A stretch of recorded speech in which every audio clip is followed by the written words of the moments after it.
Okay, so in the first part of this two-parter, I talked about my anxiety and how that impairs me. Those are the two I've been diagnosed with.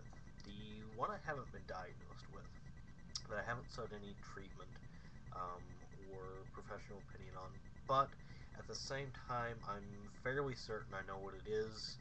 Um, Maybe I've not got the exact category right or the exact flavor of this right, but it's definitely there. I'm definitely suffering from it. And that is depression, probably major depressive disorder or chronic depression or something like that. Um, and that has been going on for about 6 years. And it has been pretty well um, constant for that period of time. Um, Excuse me, it's a little hard for me to talk about. Some of you, um, it was and is very, very, very serious, and I'll explain why I haven't sought treatment for that because that's kind of part of how depression works.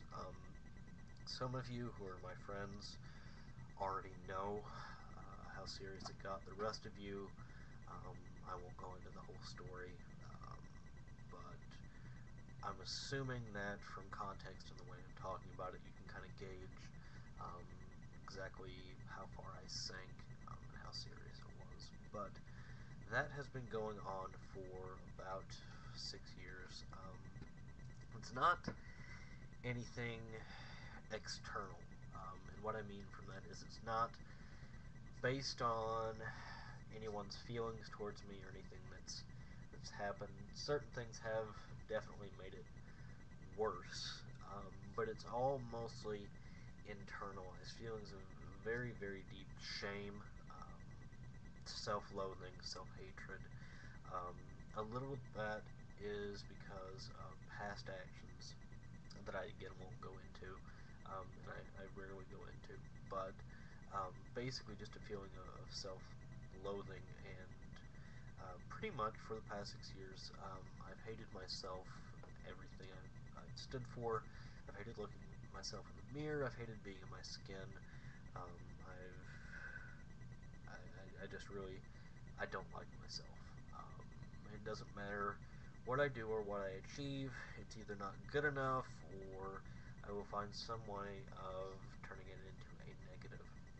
So you can already kind of guess what kind of impact that would have on me.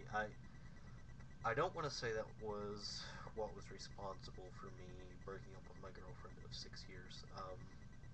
A lot of that was basically me kind of acting like a dick to her, and I've apologized for that.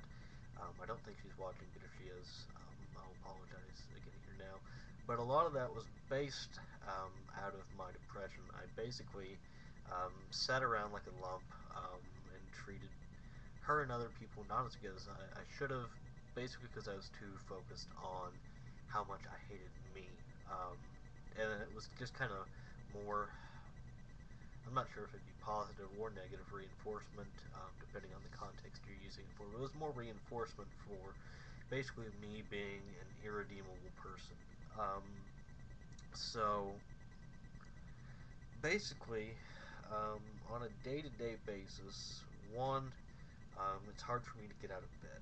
Um, Usually, what I want to do is just lie there and go back to sleep because it's my sleep and in my dreams.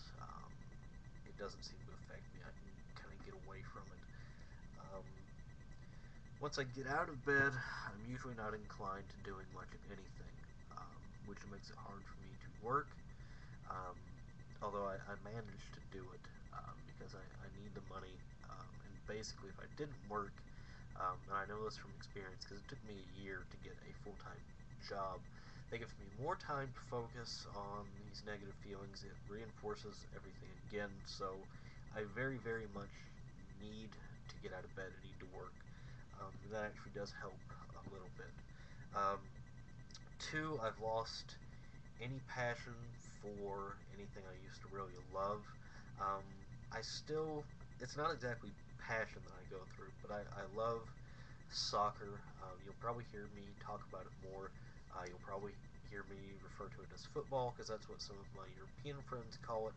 That I had back in college. That's what all the match commentators that I watch, that's what they call it. So if I slip in that and that offends anybody for some reason, I'm sorry. Um, I try to um, stay with soccer as the vernacular so there's no confusion.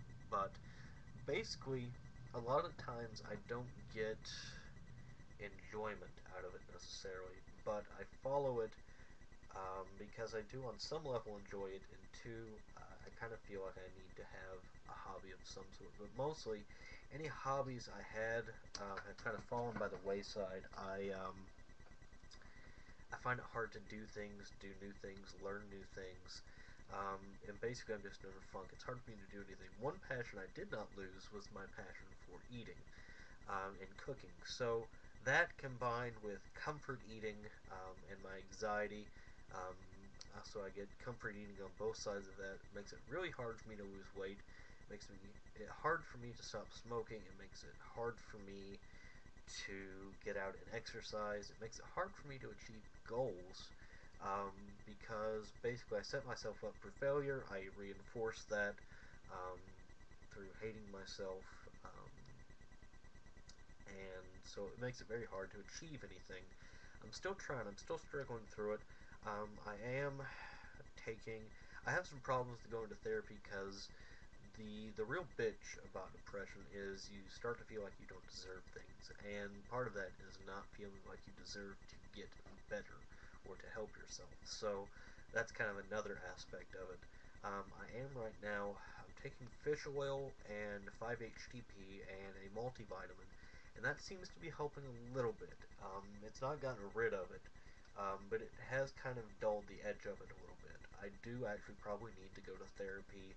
I might need medication. I would prefer not to, because like I said, I took Paxil, and the side effects were so bad. And I know that's not the case for all of them, but it's kind of like tasting a food for the first time. If it's really, really terrible, you're going to be less likely to try it again. So I probably need to do that. I really have got to work and try to get myself to do that. I don't think I'm in a place where I can force myself that. So I'm trying to eat better, and I'm taking some supplements, and that's helping.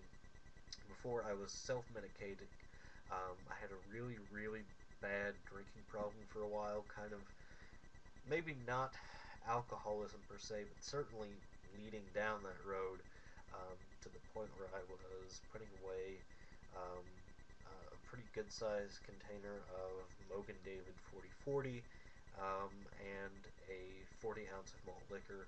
If not every night, then at least every 2 or 3 nights.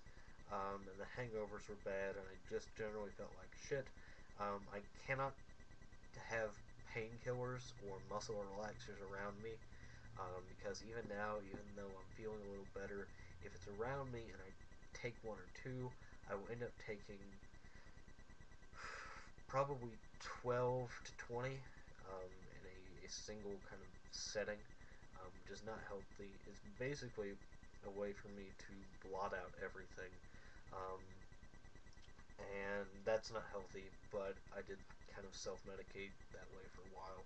Cigarettes are another way of helping that. So, um, the self-loathing and the inability to believe I can succeed at anything, the self-medication with cigarettes, the comfort eating, and my passion for cooking and eating being one of the few things that wasn't diminished, are really some of the big challenges I'm facing to trying to lose weight and get in better health and stop smoking. So, if you see me falter or struggle, that's part of the reason why. There's some other reasons, but those are some of the big reasons. If any of you guys know, if you have any stories, please leave a video comment or a text comment.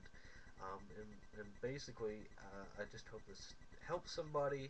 It lets them know there's other people going through this, and maybe we can kind of succeed together. But basically, this is just a way for me to get this all off my chest. So, um, thanks for watching. I hope enjoy is not the right word, but I hope it was okay for you guys, and I will see you guys next week with next week's weigh-in. Thank you.